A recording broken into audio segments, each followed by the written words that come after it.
So டெட்டுனாலே இவங்களுக்கு வந்து புது வருஷம் நல்ல ஆரம்பத்தோட இருக்கணும்.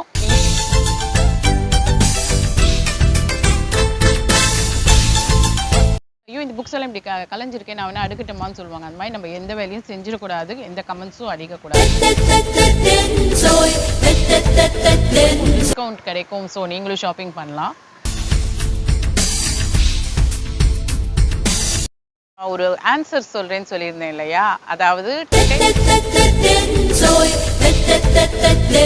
வணக்கம், நான் தான் உங்க ராதிகா பாலா. ஸோ இப்போ நம்ம டெட் சீரீஸ்ல போன எபிசோடுக்கு முன்னாடி நான் உங்களுக்கு வந்து ஒரு சஸ்பென்ஸோட விட்டுருந்தேன். அதாவது டெட் டைம்ல நம்ம வியட்நாமுக்கு டூரிஸ்டா வரலாமா வேண்டாமா அப்படின்னு சொல்லிட்டு, is it a right time to come during death அப்படின்னு. ஆக்சுவலாக சொல்ல போனால் உங்களுக்கு வியட்நாமுக்கு வரணும் அப்படின்னு தோணித்துன்னா டெட்டுக்கு ஒரு 20 days முன்னாடியே நீங்கள் வந்து நல்லா ஊரை சுற்றி பார்த்தீங்கன்னா அவங்க எப்படியெல்லாம் செலிப்ரேட் பண்ணுறாங்க, அந்த கல்ச்சர் இதெல்லாம் நல்லா பார்க்கலாம். அப்போ எல்லாரும் பிஸி, ஷாப்பிங் எல்லாம் பண்ணுவாங்க, உங்களுக்கும் டிஸ்கவுண்ட் கிடைக்கும், ஸோ நீங்களும் ஷாப்பிங் பண்ணலாம்.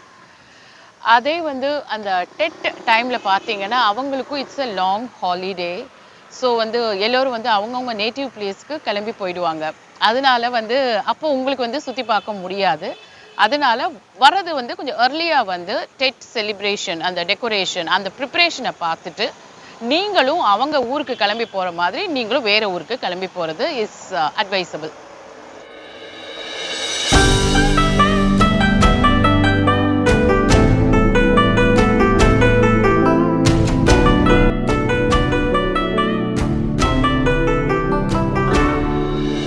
செலிப்ரேஷன்ல வந்து எல்லோ அண்ட் ரெட் கலர் ரொம்ப இம்பார்ட்டன்ட் சொல்லியிருக்கேன் இல்லையா. ஸோ அது ரிலேட்டடாக இன்னைக்கு ஒரு முக்கியமான விஷயம் என்னன்னா, இவங்களுக்கு இருக்கிற சில நம்பிக்கைகளை உங்களோட ஷேர் பண்ணிக்க போறேன் இந்த எபிசோட்ல. அதாவது பார்த்தீங்கன்னா இந்த மஞ்சள் கலர் அண்ட் ரெட் கலர் தான் இவங்க வந்து டெட் செலிப்ரேஷன்ல நிறைய யூஸ் பண்ணுவாங்க. மஞ்சள் சிவப்பு ட்ரெஸ் தான் நிறைய போடுவாங்க. அன்னைக்கு வந்து கண்டிப்பாக இவங்க ஒயிட் இல்லைன்னா பிளாக் கலரை அவாய்ட் பண்ணிடுவாங்க. ஒயிட் அண்ட் பிளாக் வந்து அவங்களுக்கு வந்து இந்த ஃபங்க்ஷன் போது கண்டிப்பாக யூஸ் பண்ண மாட்டாங்க. So yellow and red colour வந்து யூஸ் பண்ணுவாங்க. இது நம்பர் 1. அதே மாதிரி நம்ம கூட யார் வீட்டுக்காவது டெட்டுக்கு கூப்பிட்டாங்க போகணும்னா try to wear yellow or red colour dress. So avoid white and black colour. So டெட்டுங்கிறது வந்து ஒரு புது வருஷம்னாலே நம்ம எல்லோரும் வந்து நிறைய ரெசல்யூஷன்ஸ் வச்சுருப்போம், நல்லா லக்கியாக இருக்கும்னு நினச்சிப்போம். அதே மாதிரி வியட்நாமீஸில் பார்த்தீங்கன்னா இவங்களுக்கு என்ன ஒரு நம்பிக்கைன்னா, புது வருஷத்தை ஒட்டி சில நம்பிக்கைகள் அது அவங்களுக்கு இருக்குது, அதை அவங்க ஃபாலோ பண்ணுறாங்க. அதில் பார்த்தீங்கன்னா வந்து மெயினாக அந்த புது வருஷம் ஆரம்பிக்கிறது அந்த 12 மணிக்கு வந்து அவங்க வீட்டுக்குள்ளே யார் நுழையிறாங்களோ அந்த நபர் வந்து நல்லா அதிர்ஷ்டத்தை கொண்டு வரவராக இருக்கணும் அப்படின்னு பார்ப்பாங்க.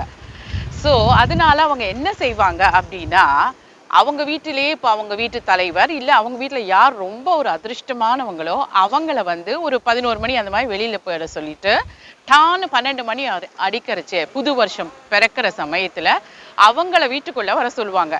ஸோ அவங்களோட சேர்ந்து அந்த அதிர்ஷ்டமும் வரும் அப்படின்னு ஒரு நம்பிக்கை இவங்களுக்கு இருக்குது.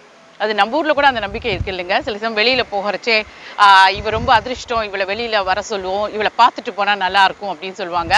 இல்லைன்னா வந்து காலையில் நிறைய முகத்தில் முழிச்சோம் அப்படின்னு சொல்லுவாங்க. அந்த மாதிரி இப்படி ஒரு நம்பிக்கை இவங்களுக்கு இருக்கு.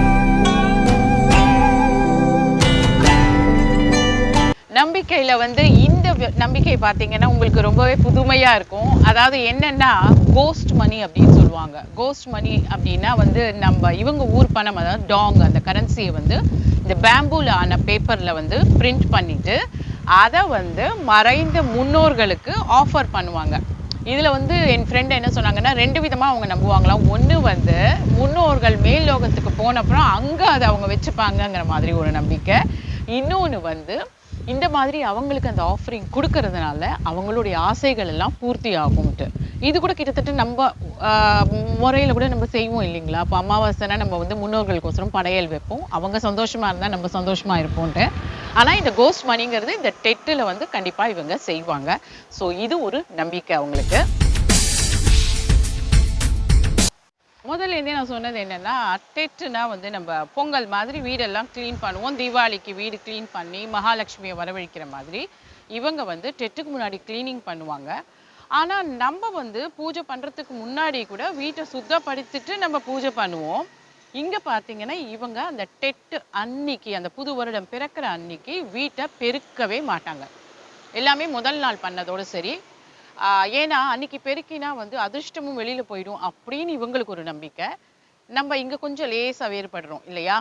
லைக் நம்ம வந்து அந்த நியூ இயர்ஸா இருந்தா கூட பூஜை பண்றதா இருந்தா நம்ம அதுக்கு முன்னாடி ரூம் எல்லாம் சுத்தம் பண்ணுவோம். இவங்க அன்னைக்கு பண்ண மாட்டாங்க.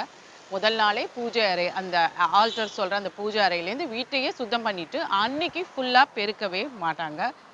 இது ஒரு விதமான நம்பிக்கை இவங்களுக்கு. இந்த வருஷம் பார்த்தீங்கன்னா February 12th வந்து டெட். ஸோ அந்த ஃபர்ஸ்ட் 3 days வந்து அவங்க வந்து வீடெல்லாம் ரொம்ப க்ளீனே பண்ண மாட்டாங்க. ஏன்னா அதோட அதிர்ஷ்டம் போயிடும் அப்படின்னு அவங்க நம்புறாங்கன்ட்டு.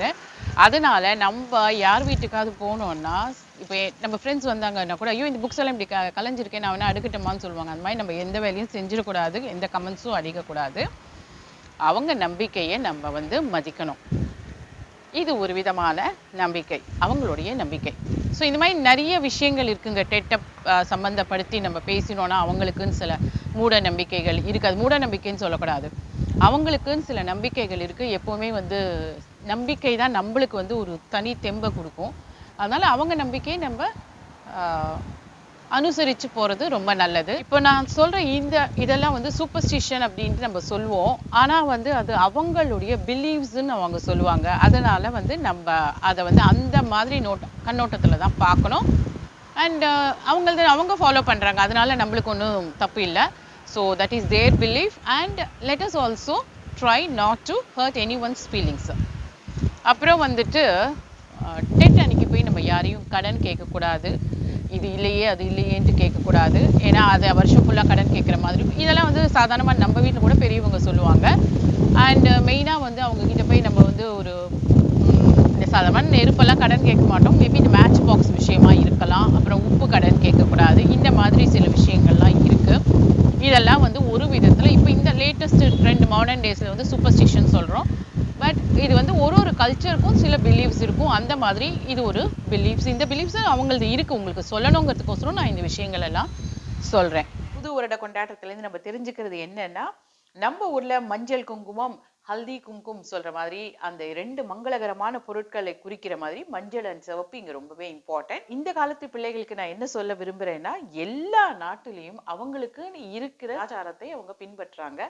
ஸோ நம்ம நாட்டிலையும் நம்மளுடைய கலாச்சாரத்தை நம்ம பின்பற்றி கொண்டு வந்தால் ரொம்ப சந்தோஷமா இருக்கும்.